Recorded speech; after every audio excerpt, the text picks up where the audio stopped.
कैसे हैं सब स्टूडेंट्स? आई होप सो आप सभी ठीक होंगे। आज मैं फर्स्ट ईयर का चैप्टर नंबर 12 स्टार्ट करने जा रहा हूँ, जिसका नेम न्यूट्रिशन।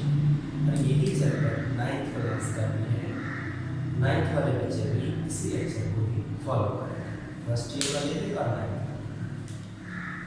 हम डिस्कस कर रहे थे लास्ट टाइम डाइजेशन में, जिसका हम क्वेश्चन डिस्कस कर रहे थे। लास्ट टाइम हमने डाइजेशन स्टमक डिस्कस की।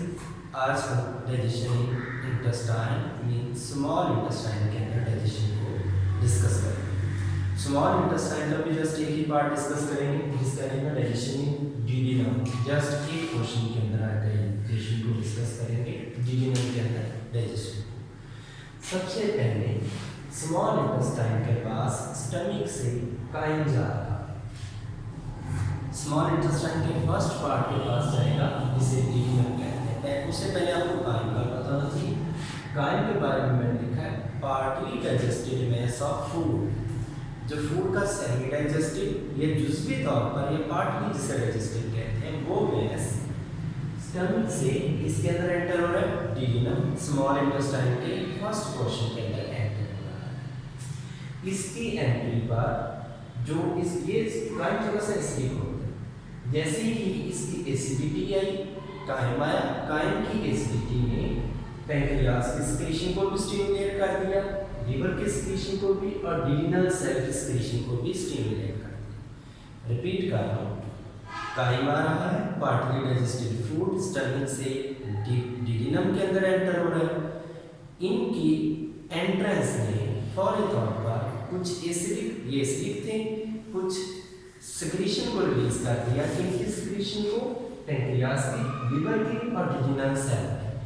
सबसे पहले स्मॉल इंटेस्टाइन के पार्ट देखें। डिडिनम है, जेजुनम है और इलियम है, ये तीन पार्ट्स हैं, डिडिनम, जेजुनम और इलियम।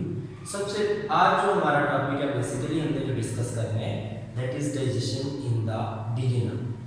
डिडिनम को देखते हैं। डिडिनम की जो लेंथ है, that is 20 to 25 centimetre. Length 20 से 25 सेंटीमीटर है। काइन डिडिनम के पास जा रहा है। फौरी तौर पर डिडिनल सेल की सिक्रीशन भी स्टार्ट हो रही है और पैंक्रियास की सिक्रीशन। काइन जब डिडिनम के पास पहुंचेगा, डिडिनल सेल की सिक्रीशन भी स्टार्ट हो जाएगी, पैंक्रियास की। इन दोनों की सिक्रीशन से फूड की मैक्सिमम डाइजेशन हो जाएगी, यानी नेक्स्ट पोर्शन के पास डाइजेशन कम रह जाएगी, यहाँ पर डाइजेशन मैक्सिमम हो जाएगी इनकी सिक्रीशन की वजह से, डिडिनल सेल और पैंक्रियास। पैंक्रियास की सिक्रीशन देखते हैं कि पैंक्रियास होता क्या है। पिंकिश लार्ज ग्लैंड है, पिंक कलर का ग्लैंड है। पैंक्रियास वैसे उर्दू में मेरा हाल लबलबे को आप कहते हैं। पिंकिश लार्ज ग्लैंड है जो कि जूस खारिज करता है, जिसे आप पैंक्रियाटिक जूस का नेम देते हैं। ये जूस पैंक्रियाटिक डक्ट के जरिए डिडिनम में एंटर। पैंक्रियास एक लार्ज ग्लैंड है, पिंक कलर का ग्लैंड है, जो कि एक जूस खारिज करता है। वो जूस पैंक्रियाटिक डक्ट के जरिए डिडिनम स्मॉल इंटेस्टाइन के पार्ट के पास एंटर होता है। इसके अलावा जो ये पैंक्रियाटिक जूस है, इसके अंदर क्या चीज़ मौजूद होती है? Sodium bicarbonate. ये सोडियम बाइकार्बोनेट ने काइन को न्यूट्रलाइज करना है। ऊपर आपने पढ़ा था काइन एसिडिटी होती है काइन के अंदर। अब सोडियम बाइकार्बोनेट ने उसको क्या कर दिया? न्यूट्रलाइज कर दिया, उसकी पीएच को न्यूट्रल कर दिया। अब पैंक्रियाटिक जूस किन चीज़ों का कॉम्बिनेशन है और इसका इफेक्ट क्या होता है, उसको देखते हैं। सबसे पहले पैंक्रियाटिक जूस के अंदर एक एंजाइम है जिसका नाम है अमाइलेज। इसको अमाइलोप्सिन भी कहते हैं। पहला जो एंजाइम है वो अमाइलेज है, जिसे अमाइलोप्सिन भी कहते हैं। अमाइलोप्सिन कार्बोहाइड्रेट को डाइजेस्ट करवाता है। कार्बोहाइड्रेट को डाइजेस्ट करवाता है। कैसे? इसलिए स्टार्च जो कि कार्बोहाइड्रेट है, उसको माल्टोज शुगर के अंदर चेंज करना। स्टार्च शुगर को माल्टोज में चेंज करना, इसका काम है अमाइलोप्सिन, या जिसका दूसरा नाम है अमाइलेज, इसमें करना। फिर पैंक्रियाटिक जूस के अंदर लाइपेज है, ये भी एक एंजाइम है। लाइपेज का काम फैट को फैटी एसिड और ग्लिसरॉल में चेंज करना। फैटी एसिड फैट के छोटे यूनिट होते हैं।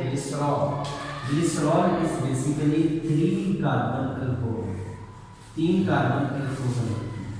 यानी ये क्या कर रहा है, फैट को तोड़कर फैटी एसिड और किसमें चेंज कर रहा है, ग्लिसरॉल के अंदर चेंज कर रहा है। उसके बाद एक और इसके पास एंजाइम है जिसका नेम है ट्रिप्सिन। ट्रिप्सिन आपने लास्ट टाइम पेप्सिन पढ़ा था, आज आप डिस्कस कर रहे हैं ट्रिप्सिन। ट्रिप्सिन इनएक्टिव फॉर्म में खारिज होता है जो कि ट्रिप्सिनोजन कहलाती है। ट्रिप्सिन की इनएक्टिव फॉर्म क्या कहलाती है, ट्रिप्सिनोजन कहलाती है। फिर नेक्स्ट, ट्रिप्सिनोजन को एक्टिवेट कौन करता है, एक एंजाइम एक्टिवेट करता है जिसका नेम है एंटेरोकाइनेज। दोबारा सुनिए, ट्रिप्सिन इनएक्टिव फॉर्म में खारिज हुआ जिसका नेम है ट्रिप्सिनोजन, इसको एक एंजाइम एक्टिव कर रहा है जिसका नेम है एंटेरोकाइनेज। एंटेरोकाइनेज क्या काम करता है, उसके अलावा ट्रिप्सिनोजन का या ट्रिप्सिन का काम क्या है, एक्टिव हो गया ट्रिप्सिनोजन, एक्टिव फॉर्म इसकी ट्रिप्सिन है। ट्रिप्सिन प्रोटीन को तोड़ेगा, किसमें चेंज करेगा, पेप्टोन और पॉलीपेप्टाइड। पॉलीपेप्टाइड सब यूनिट होते हैं जो मिलकर अमीनो एसिड बनाते हैं। अमीनो एसिड से प्रोटीन या अमीनो एसिड की चेन को आप क्या कहते हैं, उनके दरमियान बॉन्ड को पेप्टाइड बॉन्ड कहते हैं, उसकी चेन को पॉलीपेप्टाइड भी कह सकते हैं। प्रोटीन पेप्टोन भी और पॉलीपेप्टाइड। अब ये तो था थोड़ा बहुत क्वेश्चन, हमने ड्यूडिनम के अंदर क्या क्या काम हो रहा है इसको थोड़ा बहुत पेंक्रियाज की रिलीज को हमने डिस्कस किया। अब हार्मोनल कंट्रोल कैसे होता है इसके अंदर, इसको देखते हैं। ड्यूडिनम के अंदर हेपाटिक और जो पेंक्रियाटिक्स के सेक्रेशन है, हेपाटिक लीवर के लिए काम कीजिए, hepatic secretion and pancreatic secretion, ये और हार्मोन को खारिज करते हैं जिसका नाम है सेक्रीटन। सेक्रीटन खारिज कहाँ से होता है, इंटेस्टिनल म्यूकोसा, म्यूकोसा की लेयर से खारिज होता है। जैसे ही एसिडिक फूड स्टमक की लाइनिंग को टच करेगी, आपने फॉर एग्जांपल शार्मा खाया, कोई भी फास्ट फूड खाया, दैट इज एसिडिक। उस एसिडिक फूड में जैसे ही जाकर स्टमक की लाइनिंग को टच करना है तो हार्मोन खारिज होना है सेक्रीटन। सेक्रीटन है क्या, सेक्रीटन ब्लड के जरिए पेंक्रियाज तक पहुंचेगा, पेंक्रियाज से इसके रिलीज को स्टिमुलेट कर देगा पेंक्रियाटिक जूस। सेक्रीटन पेंक्रियाज तक पहुंचा, पेंक्रियाज से पेंक्रियाटिक जूस के रिलीज को बढ़ा दिया, उसके अलावा इसमें गैस्ट्रिक जूस, गैस्ट्रिक सेक्रेशन को भी इनहिबिट करते हैं, गैस्ट्रिक जूस के रिलीज को स्टॉप कर देना है। ये तो काम था सेक्रीटन। अब नेक्स्ट अंदर ही बता देता हूँ, लिवर लैसेरेशन, लिवर एनलार्जमेंट कैसे होता है, लिवर डैमेज कैसे। लिवर एक फ्रेगाइल है, सॉफ्ट ऑर्गन है, लार्ज है और फिक्स्ड है। लिवर रेड ब्लड सेल की फैक्ट्री भी है। आपकी बॉडी में रीजनरेशन पावर सबसे ज़्यादा लिवर की है। ये फ्रेगाइल है, सॉफ्ट है, डेट लार्ज है और अपनी जगह पर फिक्स्ड होता है।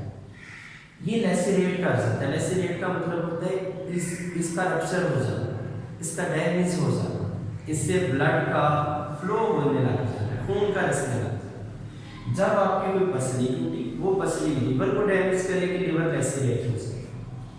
कॉज इंटरनल ब्लीडिंग, इससे जब लिवर लैसेरेट करेगा इंटरनल ब्लीडिंग होगी जो कि डैमेज कॉज करेगी। फिर it enlarge due to heart malfunction, जब हमारा हार्ट प्रॉपर्ली वर्क नहीं कर रहा तब लिवर डैमेज हो सकता है। हेपाटिक कैंसर की वजह से भी, हेपाटाइटिस की वजह से भी, और बीइंग अल्कोहलिक यानी ज़्यादा अल्कोहल कंजप्शन की वजह से भी लिवर डैमेज हो सकता है, जिसमें किडनी को भी असिस्ट करना है, किडनी की भी मदद करनी होती है लिवर में ब्लड को फिल्टर करने में और यूरिन फॉर्मेशन में हेल्प करना है। अब लिवर के फंक्शन देखते हैं, इनको डिटेल में देखते हैं। सबसे पहले लिवर बाइल को स्क्रीन करता है, बाइल ग्रीनिश कलर का फ्लूइड है, वो आगे मैं बताऊंगा जाकर आपको। Bile is temporary stored in the gall bladder, liver ने फारिज किया बाइल को, बाइल किसके अंदर जाकर स्टोर हो गया गॉल ब्लैडर। बाइल के पास कोई भी एंजाइम नहीं है, लेकिन बाइल का कलर ग्रीन है। वो ग्रीन कलर क्यों है, बाइल पिगमेंट्स की वजह से है। बाइल के अंदर एंजाइम नहीं है, ग्रीनिश फ्लूइड है, ग्रीन कलर में बाइल पिगमेंट की वजह से। बाइल पिगमेंट कहाँ से आती है? जब हीमोग्लोबिन टूटती है, Hb haemoglobin. Haemoglobin is oxygen carrying protein for red blood cells. जो हमारे रेड ब्लड सेल के लिए ऑक्सीजन लेकर जाती है उसे हीमोग्लोबिन। हीमोग्लोबिन टूटती है, ग्रीनिश पिगमेंट देती है जिसकी वजह से बाइल का कलर ग्रीन होता है। बाइल, उसके अलावा जो बाइल जिसको आप डिस्कस कर रहे हैं उसके अंदर बाइल सॉल्ट भी है। इन सॉल्ट का काम इमल्सिफिकेशन करवाना है। इमल्सिफिकेशन का मतलब फैट के, जिसे आप ऑयल कहते हैं घी, या जिसे आप इंग ऑयल कहते हैं, उनके मॉलिक्यूल लार्ज मॉलिक्यूल को तोड़कर स्मॉल में चेंज करना। फैट के लार्ज मॉलिक्यूल को तोड़ा, इसमें चेंज किया स्मॉल ग्लोब्यूल का। इनका फायदा, स्मॉल में चेंज करने का फायदा ये हुआ, they are easily digested by lipase. अब जो आपने पीछे लाइपेज पढ़ा था वो इजीली क्या करेगा, लाइपेज लिखा हो, लाइपेज इजीली फैट को डाइजेस्ट करेगा। फैट को तोड़ा बाइल सॉल्ट ने, लाइपेज ने उस पर एक्ट किया, फैट को डाइजेस्ट किया, स्मॉलर यूनिट को डाइजेस्ट कर दिया। नेक्स्ट है जॉन्डिस।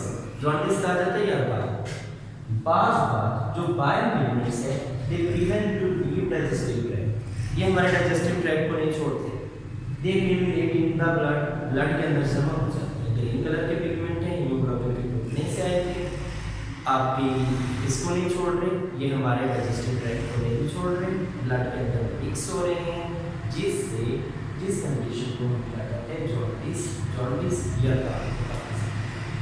नेक्स्ट में गॉल स्टोन, यानी गॉल स्टोन का मतलब होता है गॉल ब्लैडर, जिसे आप पता करते हैं उसके अंदर पथरी कैसे बनती है, इत्यादि पत्थर। Cholesterol secreted by liver precipitate in the gallbladder।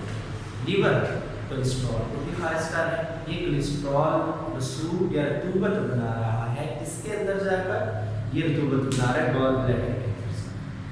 Gall bladder के अंदर जब ये स्टोन बन जाएगा, ये बाइल के एक्सक्रीशन को क्या कर देगा, इसे गॉल स्टोन भी कहते हैं, ये बाइल के रिलीज को स्टॉप कर देगा। अब रास्ते में रुकावट आ गई, बाइल खारिज नहीं हो रही, उससे क्या हो जाएगा, उससे जो कंडीशन होगी जिसे आप गॉल स्टोन कहते हैं। फिर लास्ट पर मैंने लीवर का फंक्शन एक और लिखा है, liver convert ammonia to less toxic substance urea. Ammonia ज़्यादा टॉक्सिक होता है, ज़्यादा जहरीला होता है, लीवर उसको चेंज कर देता है यूरिया के अंदर, जो कि लेस टॉक्सिक सब्सटेंस होता है। इस कन्वर्जन को डिटॉक्सिफिकेशन कहते हैं और इस कन्वर्जन को डीअमोनिफिकेशन भी कहते हैं। और जब ये बन जाएगा लेस टॉक्सिक सब्सटेंस यूरिया, तो किडनी यूरिया को बॉडी से खारिज कर। ये तो था हमारा इसका टॉपिक। हमने बेसिकली डीडीनम एक पोर्शन पढ़ा 9th फर्स्ट ईयर के लिए। आप लोग आई होप सो आप लोगों को समझ आई होगी। बाकी कोई भी क्वेश्चन है तो आप मुझसे कर सकते हैं। ख्याल रखिए अपना। अल्लाह हाफिज़।